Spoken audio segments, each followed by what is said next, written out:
जय हिंद दोस्तों। तो फ्रेंड्स, एम लक्ष्मीकांत सर के पॉलिटी के सीक्वेंस में आज हम लोग लेसन नंबर 3 जो कि पार्ट 1 कॉन्स्टिट्यूशनल फ्रेमवर्क का है उसको हम लोग डिस्कस करने जा रहे हैं। तो आज का जो टॉपिक है हमारा वो है salient features of the constitution. ठीक है, जितने भी फीचर्स हैं हमारे कॉन्स्टिट्यूशन ऑफ इंडिया के, इम्पोर्टेंस क्या है, नेचर क्या है, सबको हम लोग आज डिस्कस करने जा रहे हैं। ठीक है, तो जैसा कि इंट्रोडक्शन में लिखा हुआ है इस चीज़ को आप मार्क कर लो और बगल में आप एम एम वहाँ पर मार्क कर लेना।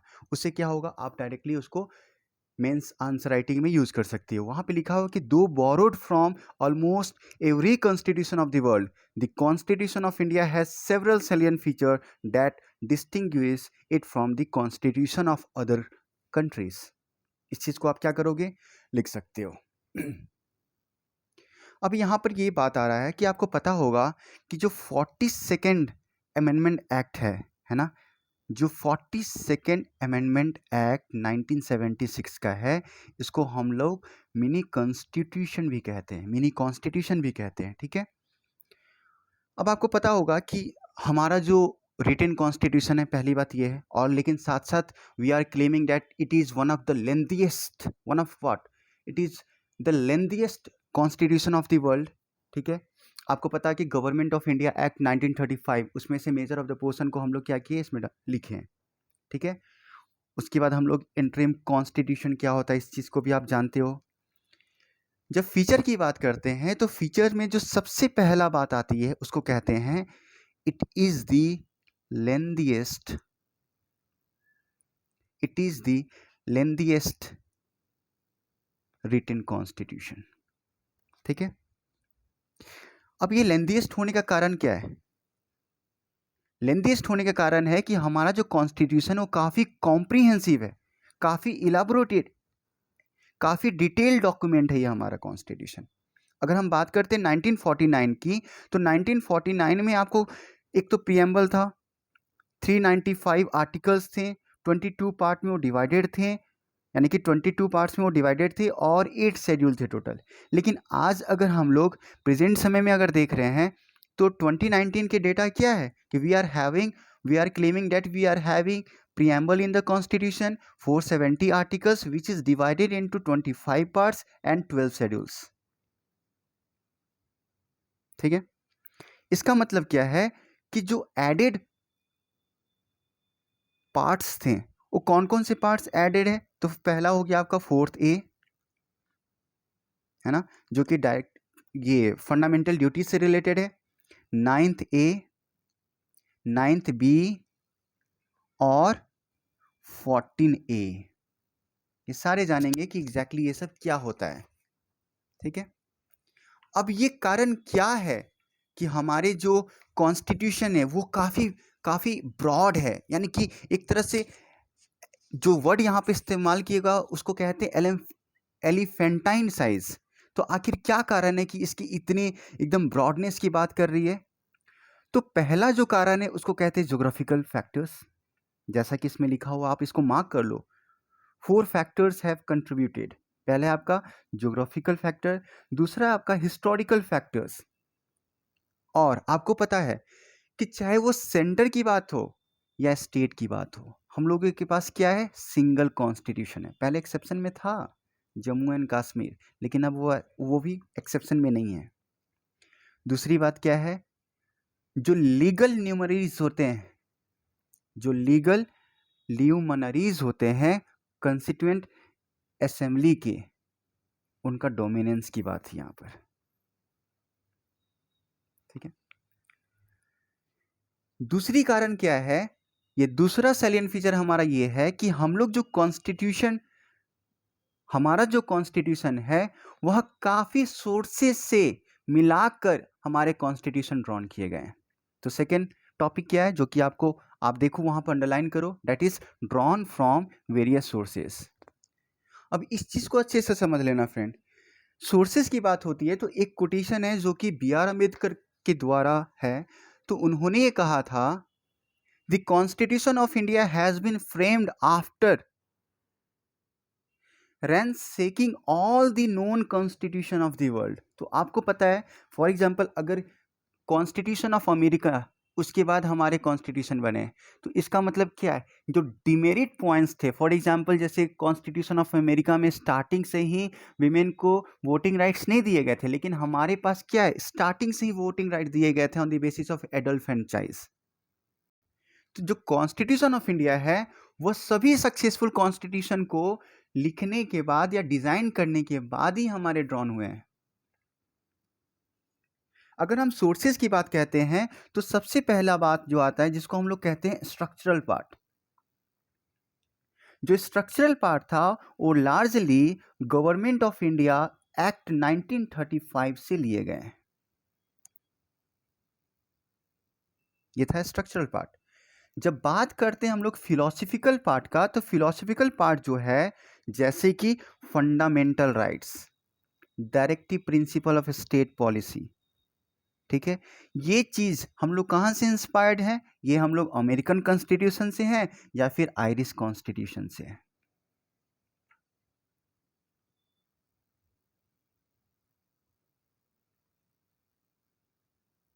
तो सोर्सेज में हम लोग क्या किए, पहला स्ट्रक्चरल पार्ट, दूसरी बात फिलोसफिकल पार्ट, और तीसरा जो है जिसको हम लोग कहते हैं पॉलिटिकल पार्ट। जो political part of the constitution है जैसे कि principle of cabinet government, relation between executive and legislature, ये लार्जली कहाँ से लिए गए, ब्रिटिश सिस्टम से लिए गए हैं। ओके, ये कहाँ से लिए गए हैं, ब्रिटिश सिस्टम से लिए गए हैं। अगर हम लोग गवर्नमेंट ऑफ इंडिया एक्ट 1935 की बात करते हैं, गवर्नमेंट ऑफ इंडिया एक्ट 1935 की बात करते हैं, तो ये ज़्यादा इन्फ्लुएंस्ड है, ठीक है, इससे हम लोग ज़्यादा इन्फ्लुएंस्ड है जहाँ तक बात होती है कॉन्स्टिट्यूशन की, कॉन्स्टिट्यूशन ऑफ इंडिया की। तो यहाँ से हम लोग क्या क्या लिए हैं, जैसे कि फेडरल स्कीम्स हो, जुडिशियरी हो, गवर्नर्स की बात हो, इमरजेंसी पावर्स हो, या पब्लिक सर्विस कमीशंस हो, ये सारे गवर्नमेंट ऑफ इंडिया एक्ट 1935 में कहे गए थे। वहाँ से हम लोग ने क्या किया, ड्रॉन किया है। ये तो था दूसरा कारण, सैलियन फीचर की अगर बात करते हैं या फिर ब्रॉडनेस की बात करते हैं। तो अगर हम लोग बात करते हैं रिजिडिटी का और एक तरफ है फ्लेक्सिबिलिटी का, है ना, तो आपकी बुक में दिख रहा है थर्ड पॉइंट क्या है, रिजिडिटी का और फ्लेक्सिबिलिटी का। तो हमारे कॉन्स्टिट्यूशन ऑफ इंडिया है वहाँ क्या है, दोनों का मिश्रित है जिसको कहते हैं blend of rigidity and flexibility. Friends, ये ना ही इंग्लिश टोटली है और ना ही हिंदी है, ये बाइलिंगुअल है। इसका मतलब क्या है, सभी तरह के यूपीएससी एस्पिरेंट जो हिंदी मीडियम के हैं या फिर if they belong to English medium, they can see my videos. अब बात रिजिडिटी और फ्लेक्सिबल की करते हैं, तो इतना भी हार्डर नहीं है जैसा कि अमेरिकन कॉन्स्टिट्यूशन है ना, और इतना भी फ्लेक्सिबल नहीं है जैसा कि ब्रिटिश सिस्टम है, ठीक है। तो इस चीज को आप लिख लो कि a rigid constitution is one that requires a special procedure for its amendment, जैसा कि अमेरिकन कॉन्स्टिट्यूशन है। लेकिन अ फ्लेक्सिबल कॉन्स्टिट्यूशन क्या होता है, is one that can be amended in the same manner as the ordinary laws are made, as for example British constitutions, ठीक है। तो हम लोग जानेंगे यहाँ पर आर्टिकल 368 के बारे में, पढ़ेंगे इसको अच्छे से जब आगे पढ़ेंगे। तो जो नेक्स्ट फीचर ये है कि हम लोग फेडरल सिस्टम को अडॉप्ट किए हैं, लेकिन किसके साथ, यूनिटरी बायस के साथ, ठीक है। अब इतना जान लो फ्रेंड, एक तरफ होता है फेडरल, एक तरफ होता है यूनिटरी, और एक तरफ होता है कन्फेडरेशन, ठीक है। एक तरफ फेडरल, सॉरी तरफ, एक तरफ और एक तरफ। अगर हम बात करते हैं फेडरल सिस्टम का क्या, तो हम लोगों ने जो चीज भी फेडरलिज्म होने के लिए या जो भी चीज फेडरल सिस्टम होने के लिए चाहिए, सारे फॉर्म को अडॉप्ट किया है। लेकिन कुछ चीज जो यूनिटरी इन द स्पिरिट है, उसको भी क्या किया हम लोग, अडॉप्ट किए। जैसे कि स्ट्रॉन्ग सेंटर, है ना, कुछ चीज़ों में कंकरेंट लिस्ट, यूनिटरी, अगर यूनियन लिस्ट, ये सारी बात पे, है ना। लेकिन फेडरलिज्म में ऐसा नहीं होता है, इक्वल पावर्स होते हैं दोनों के पास। तो हम लोग जानेंगे फेडरल सिस्टम के बारे में। अगर हम लोग बात करते हैं फेडरल सिस्टम का, तो हमारा जो कॉन्स्टिट्यूशन है, ठीक है, वह क्या हुआ था, ये जो सेंट्रल गवर्नमेंट है वो गए थे स्टेट के पास कि भाई आओ हम लोग फेडरेशन बनाते हैं। लेकिन वहां पर क्या हुआ था, अमेरिकन कॉन्स्टिट्यूशन में सभी स्टेट मिलजुल के कहे थे कि लेट्स हैव अ फेडरेशन। तो दोनों में क्या है, कमिंग टुगेदर फेडरेशन, ये थोड़ा सा डिफरेंट है। इसका मतलब क्या है कि जो इंडियन फेडरेशन है वह it is not the result of an agreement by the state and no state has the right to secede from the federation, क्योंकि ये स्टेट के बीच में एग्रीमेंट नहीं थे इस तरह का। तो अगर हम बात करते हैं कि हमारा जो फेडरल सिस्टम है उसको फेडरल इन द फॉर्म है लेकिन यूनिटरी है स्पिरिट में, जिसको हम लोग क्वासी फेडरल या क्वासी फेडरल कहते हैं, और ये नाम दिया गया था, ये वर्ड दिए गए थे केसी वेयर के द्वारा। उसी तरीके से मॉरिस जोन्स ने क्या कहा, बार्गेनिंग फेडरल। उसी तरह से ग्रैंडविल ऑस्टिन ने क्या कहा, कोऑपरेटिव फेडरलिज्म। आइवर जेनिंग ने क्या कहा, federation with a centralising tendency. तो इस चीज को आपको मेमोराइज करने, याद करने हैं। ओके, अब हमारा जो फिफ्थ इंपॉर्टेंट फीचर की बात हो रही है वो है आपके लक्ष्मीकांत किताब में लिखे हुए हैं। वो क्या है, पार्लियामेंट्री फॉर्म ऑफ गवर्नमेंट। हम लोग किस तरह के फॉर्म ऑफ गवर्नमेंट को प्रैक्टिस करते हैं, पार्लियामेंट्री फॉर्म ऑफ गवर्नमेंट। तो दो तरह के गवर्नमेंट होते हैं, एक होते हैं American presidential system of government, उस तरह का नहीं, एक होता है कॉन्स्टिट्यूशनल जो कि कॉन्स्टिट्यूशन ऑफ इंडिया है, पार्लियामेंट्री सिस्टम ऑफ गवर्नमेंट जो कि ब्रिटिश सिस्टम से हम लोग ने क्या किया, अडॉप्ट किया है। तो हम लोग ने इसको किया है। ये जो पार्लियामेंट्री सिस्टम ऑफ गवर्नमेंट होता है यह बेस्ड होता है कोऑपरेशन और कोऑर्डिनेशन के प्रिंसिपल पर, ठीक है। कहां पर, सेंटर में और स्टेट में। इसके फीचर क्या होते हैं, पहला फीचर ये होता है कि इसमें जो नॉमिनल होते हैं और साथ साथ इसमें रियल एग्जीक्यूटिव होते हैं, ये दोनों पोस्ट दोनों अलग अलग इंडिविजुअल के द्वारा क्या किए जाते हैं, होल्ड किए जाते हैं। दूसरा, ये जो होता है उसको कहते हैं मेजोरिटी पार्टी रूल। जो तीसरी बात होती है उसको कहते हैं collective responsibility of the executive to the legislative. Collective, है ना। नेक्स्ट है कि leadership of the prime minister और द चीफ मिनिस्टर।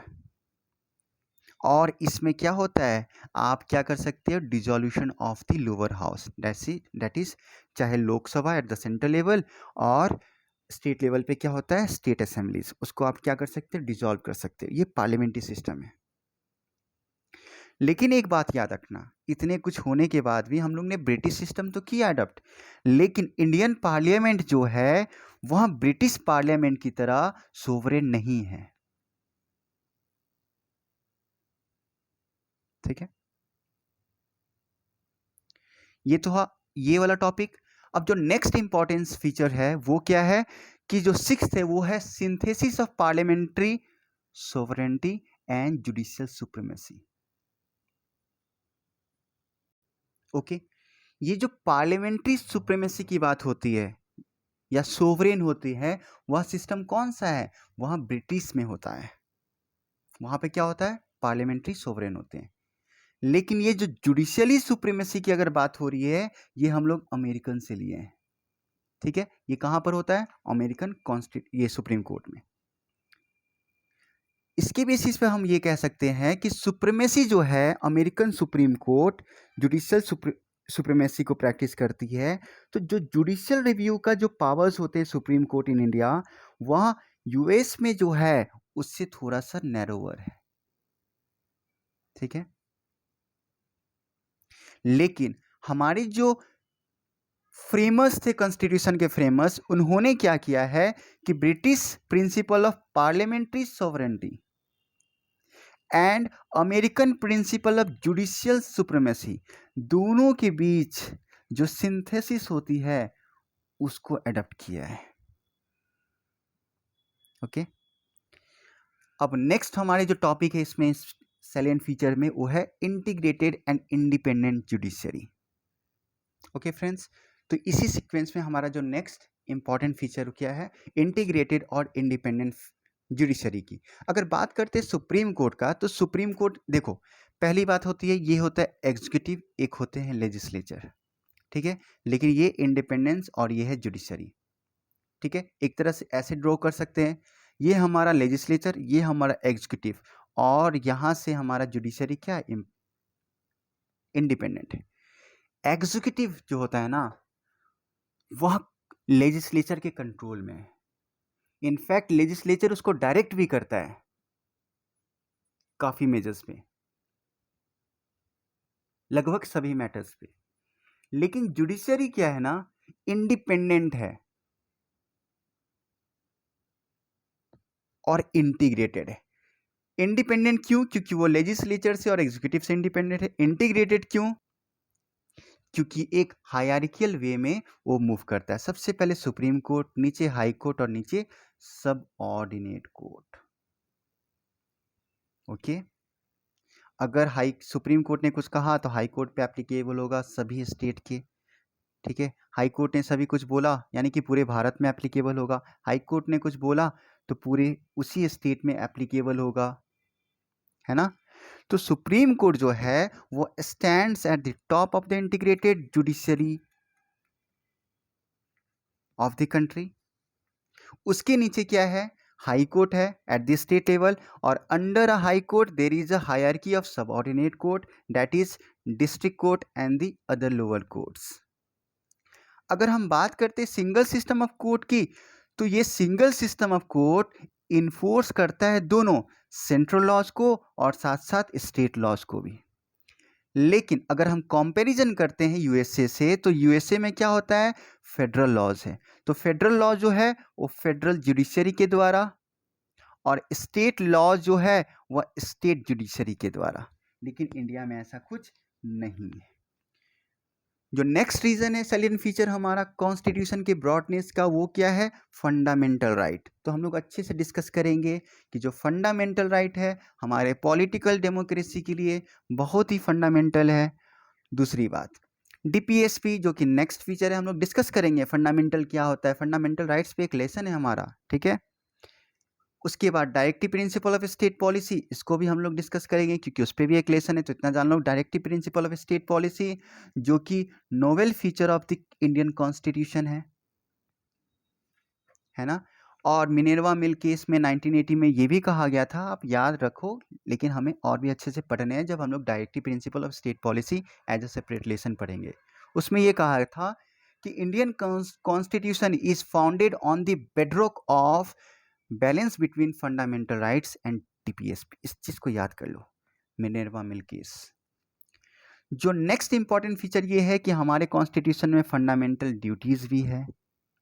ओके, जो नेक्स्ट फीचर और भी है वो ये है कि हमारे कॉन्स्टिट्यूशन किस तरह के हैं, हमारा स्टेट कैसा है, सेकुलर स्टेट है, जिसको फंडामेंटल राइट में भी लिखे गए हैं। साथ साथ इस चीज़ को हम लोग directive principle of state policy 44 article की बात भी करते हैं। तो याद रखना, जब सेकुलर स्टेट की बात होती है तो इसका मतलब ये नहीं कि रिलीजन से पूरी तरह अलग ही हो जाओ, ठीक है। लेकिन याद रखना, हमारे इंडियन स्टेट के कोई स्पेसिफिक या पर्टिकुलर कोई रिलीजन नहीं है, ठीक है। अब आर्टिकल 14 हो गया, 15 हो गया, 16 हो गया, 25 हो गया, 26 हो गया, 27 हो गया, 28 हो गया, 29 हो गया, 30 हो गया, 40 हो गया, ये सारे क्या कर रहे हैं, ये सारे इंडियन स्टेट को सेकुलर स्टेट बना रहे हैं। जो वेस्टर्न कंसेप्ट होते हैं सेकुलरिज्म के ना, वहाँ चर्च से यानी कि रिलीजन से कंप्लीट सेपरेशन की बात करती है कि church will see the matter by itself, the state will not interfere in the matter of the religion. लेकिन इंडियन ऐसा नहीं है। ठीक है, अब एक बात बताओ कि इंडिया में 99.999% और भी 9 कितना ऐड कर लो, सभी लोग कहीं ना कहीं एक दूसरे रिलीजन को फॉलो करते हैं। तो क्या हम ये कह सकते हैं कि हमें कंप्लीट सेपरेशन की बात करें? ऐसा ऐसा ऐसा ऐसा ऐसा सिचुएशन जहां पे सोसाइटी मल्टी रिलीजियस चीज को फॉलो करते हो, ठीक है, इसलिए वो जो निगेटिव कंसेप्ट था कि चर्च से या फिर रिलीजन से एकदम पॉलिटिक्स को एकदम दूर रखना, इस चीज को हम फॉलो नहीं करते। हम लोग पॉजिटिव कंसेप्ट ऑफ सेकुलरिज्म को फॉलो करते हैं, giving equal respect to all the religion और protecting all the religious equally.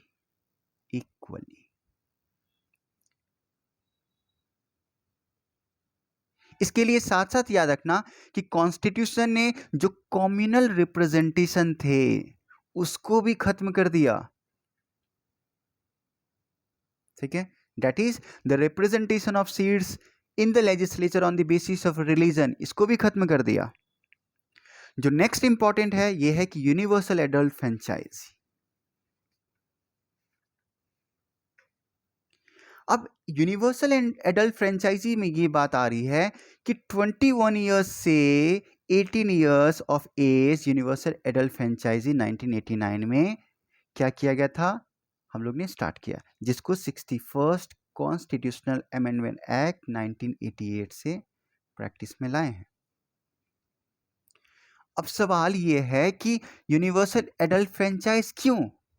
तो इस चीज को आप आंसर राइटिंग में मार्क कर सकते हो कि universal adult franchise makes democracy broad based, enhance the self-respect and prestige of the common people, uphold the principle of equality, enables minorities to protect their interests, and opens up new hopes and virtual for the weaker sections.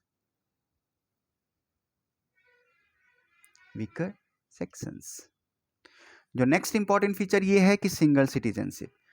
अगर मैं किसी specific state UP से हूँ, मैं कोई specific state Haryana से हूँ, मैं कोई स्पेसिफिक स्टेट नागालैंड से हूँ, मैं कोई स्पेसिफिक स्टेट केरला से हूँ, तो we do not have the citizenship of a specific state unlike USA, but we are having the citizens of only India. हम सिर्फ इंडियन हैं बाय सिटीजनशिप। यूपी के रहने वाले, केरला के रहने वाले, जगह है हमारा, नेटिव प्लेस है, लेकिन सिटीजनशिप प्रोवाइड नहीं करता है। In India, all the citizens, irrespective of the state in which they are born or reside, enjoy the same political and civil rights of citizenship all over the country, and no discrimination is made between them excepting in few cases, जैसे कि tribal areas के case में। Did you get me? जो next broadness का जो reason है वो है इंडिपेंडेंट बॉडीज। हम लोग डिस्कस करेंगे अच्छे से कि constitutional bodies,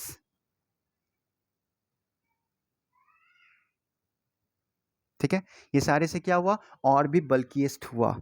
democratic system of government of India के लिए जितने भी हम लोग इंडिपेंडेंट बॉडीज को क्या किए, हम लोग ने बनाए, वो सारे कॉन्स्टिट्यूशन ऑफ इंडिया में लिखे गए।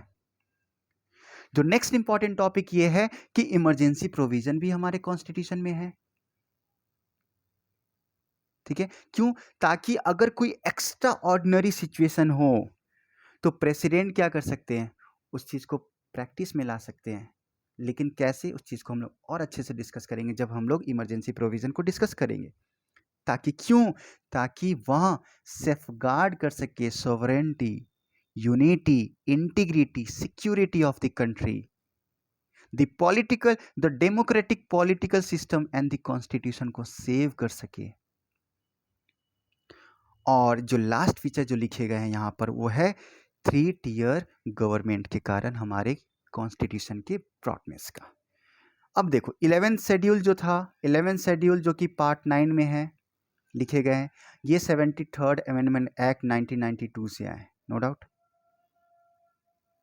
लेकिन साथ साथ 12th शेड्यूल जो है, जो कि पार्ट 9th ए में है वह 74th अमेंडमेंट एक्ट 1992 से लाए गए।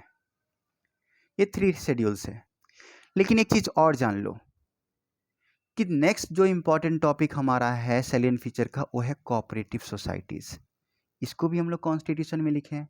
अब कोऑपरेटिव सोसाइटीज को आप देखोगे कि फंडामेंटल राइट्स की बात कर रही है, directive principle of state policy में भी, क्योंकि ये cooperative society 97th constitutional amendment act 2011 से क्या किया गया है, रखे गए हैं। लेकिन साथ साथ आर्टिकल 19 से ये क्या किया गया, इसको फंडामेंटल राइट बनाया गया और ये रिस्पॉन्सिबिलिटी ऑफ स्टेट भी बता दिया 43 ए के द्वारा।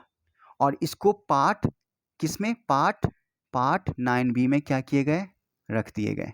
और आर्टिकल कौन सा है, 243 ZH से 243 ZJ तक। ठीक है, ताकि फंक्शन कर सके डेमोक्रेटिक में, प्रोफेशनल तरीके से, ऑटोनमस तरीके से, इकोनॉमिकल साउंड तरीके से ये क्या कर सके, फंक्शन कर सके। और जो लास्ट यहाँ हमारे इंपॉर्टेंट टॉपिक यहाँ पे जो एक्सप्लेन कर रहे हैं वह क्या है फ्रेंड, एक बात बता रहा हूँ, इसमें काफ़ी बॉक्सेस वगैरह बनाए गए हैं। ठीक है, इस बॉक्स को क्या करने हैं आपको, पीटी पॉइंट ऑफ व्यू से अच्छे से पढ़ने हैं, उसको मेमोराइज करने हैं। ठीक है, और जो नेक्स्ट टॉपिक हमारा इसी सीक्वेंस में क्या है कि क्रिटिसिज्म ऑफ द कॉन्स्टिट्यूशन। तो पहला क्रिटिसिज्म जो यहाँ पर लिखे गए ये है कि ये जो है ना, ये बोरोड कॉन्स्टिट्यूशन है ना। जैसे कि यहाँ पर लिखे गए हैं बैग ऑफ बोरोविंग, हॉच पॉच constitution, patchwork of several documents of the world of the constitution. दूसरा जो क्रिटिसिज्म ये है कि ये 1935 की एक्ट का कार्बन कॉपी है ना, या फिर 1935 एक्ट के ये अमेंडेड वर्जन की बात कर रही है। यहाँ पे क्रिटिसिज्म की अगर बात करते हैं तो जैसे कि एन श्रीनिवासन ने कहा था कि both in language and substance a close copy of act of 1935। इस चीज को आप मेमोराइज कर लेना। PR देशमुख ने ये कहा था कि constitution is essentially the government of India 1935 with only adult franchise added.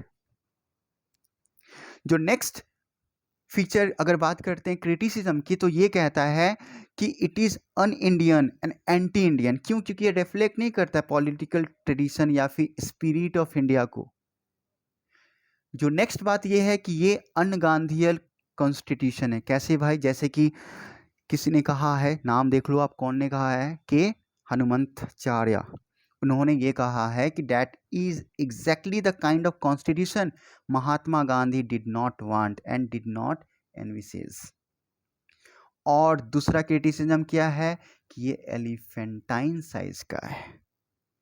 Next criticism क्या है, ये पैराडाइज ऑफ द लॉयर्स है। ये किसने कहा है, सर आइवर जेनिंग्स ने कहे हैं। ठीक है, उन्होंने ये भी कहा है। क्यों कहा, क्योंकि ये बहुत ही ज़्यादा लीगलिस्टिक है और साथ साथ बहुत ज़्यादा कॉम्प्लिकेटेड है ना, जैसे कि लॉज के वर्ड्स का इस्तेमाल होता है। तो इसी तरीके से आज हम अपना लक्ष्मीकांत सर के टॉपिक 3 यानी कि salient feature of the constitution को फिनिश किए। नेक्स्ट क्लास में या फिर नेक्स्ट वीडियो में हम लोग क्या डिस्कस करेंगे, preamble of the constitution of India. तो आपका वर्क क्या है, आज का होमवर्क ये है कि आपको क्या करने हैं कि जितने भी बॉक्सेस बनाए गए हैं उसको अच्छे से पढ़ने हैं और कुछ नहीं करना है, मेरे वीडियो से पढ़िए और अच्छा से उसको समझिए। ठीक है, हर चीज़ को मैंने क्या किया है, समझा दिया है। Thank you friends.